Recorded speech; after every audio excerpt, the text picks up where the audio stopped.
things were looking really bleak. I would say it was really drastic. Not quite Armageddon, but it was bad.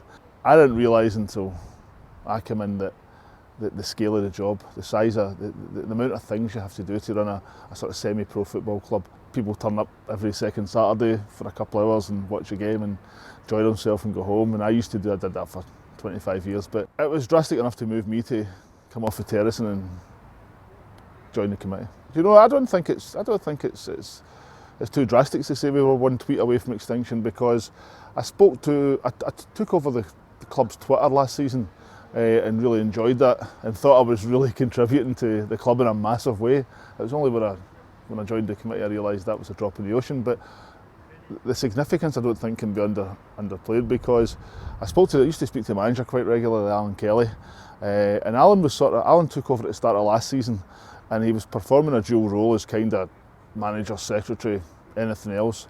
And then we had Tam Drew, who's president of the club, who also performs, you know, duties if the groundsman David Scanlon's on holiday, then Tam will come and cut the grass, he'll line the pitch, he'll fertilise it, he'll put seed in it, he does a million and one things. But these two guys were virtually running the club on their own, and it was really affecting results on the pitch, because Alan was probably taking his eye off the ball and doing a lot of other things. So Alan and Tam both spoke to me, coincidentally, separately, but they had the same message. You know, unless we can get help in, then we can't continue to do it, because it's taking a real toll on our personal lives and our health. So I thought they were kind of exaggerating a wee bit, but it soon became clear that they weren't when I sat down with Alan and we sort of defined how many roles there were at the club. So I put a tweet out saying, you know, the club's been going for 135 years. We've been at Lochburn since I think 1897.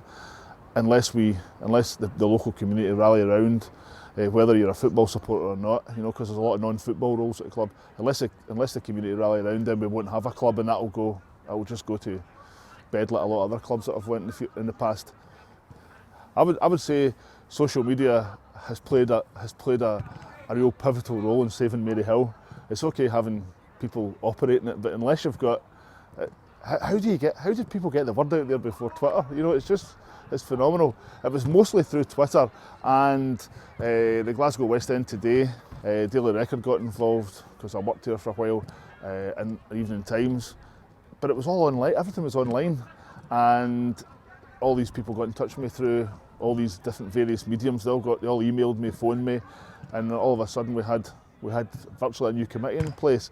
Now, go back 10, 15, 20 years, and that, I suppose it would have had to have happened in a pub maybe or something, or just word of mouth asking people, but it's so much easier on social media.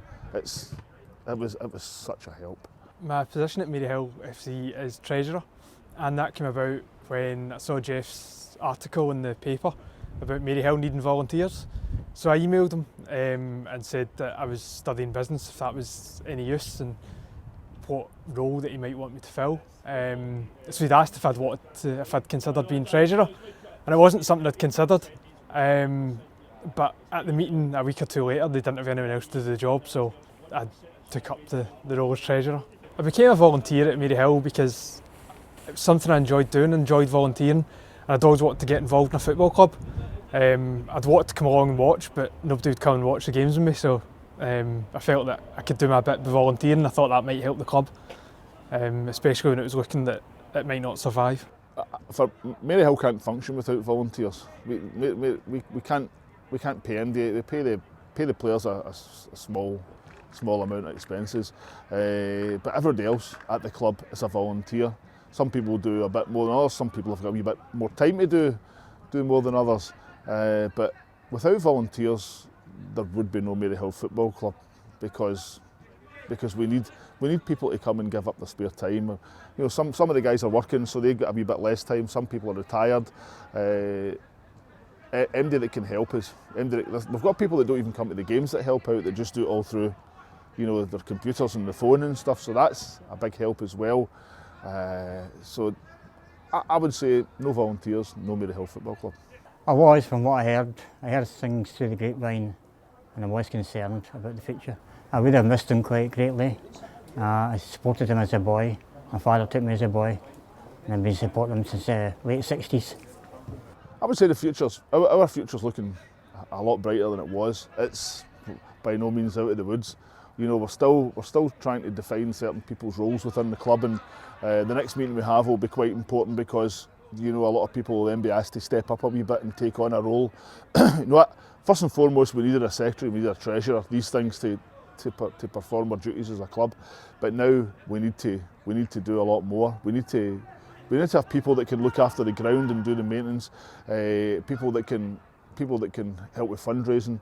You know, people have come on board and asked if they can be a scout for the club. But the social media again, has been great in that respect. On the playing side, non-playing side, I honestly think the future's really rosy. I think it is, and I think once everybody knows, you know, everybody gets a clearly defined job at the club, I think we'll really go from strength to strength. This is a real. I think it's a family friendly club is a cliche that gets thrown about, but I think we are, and I think one thing we want to do is we want to get involved in the local community. We've got involved with a local charity called Homestart, Glasgow North, and we had a lot of the guys up at the recent match against Patrick Thistle Legends. We're going to hand them over this week's 6 season tickets that their service users can use on a regular basis. And if there's any more charities out there even that want to get involved, we're always willing to work with people. And the local community, in effect, by coming to Lochburn, are helping themselves because they're helping people round about them, because the more people that we get through the gate, the more we can help out in the local community ourselves, and I think it's a bit of it's a win-win situation all round. And here we go again.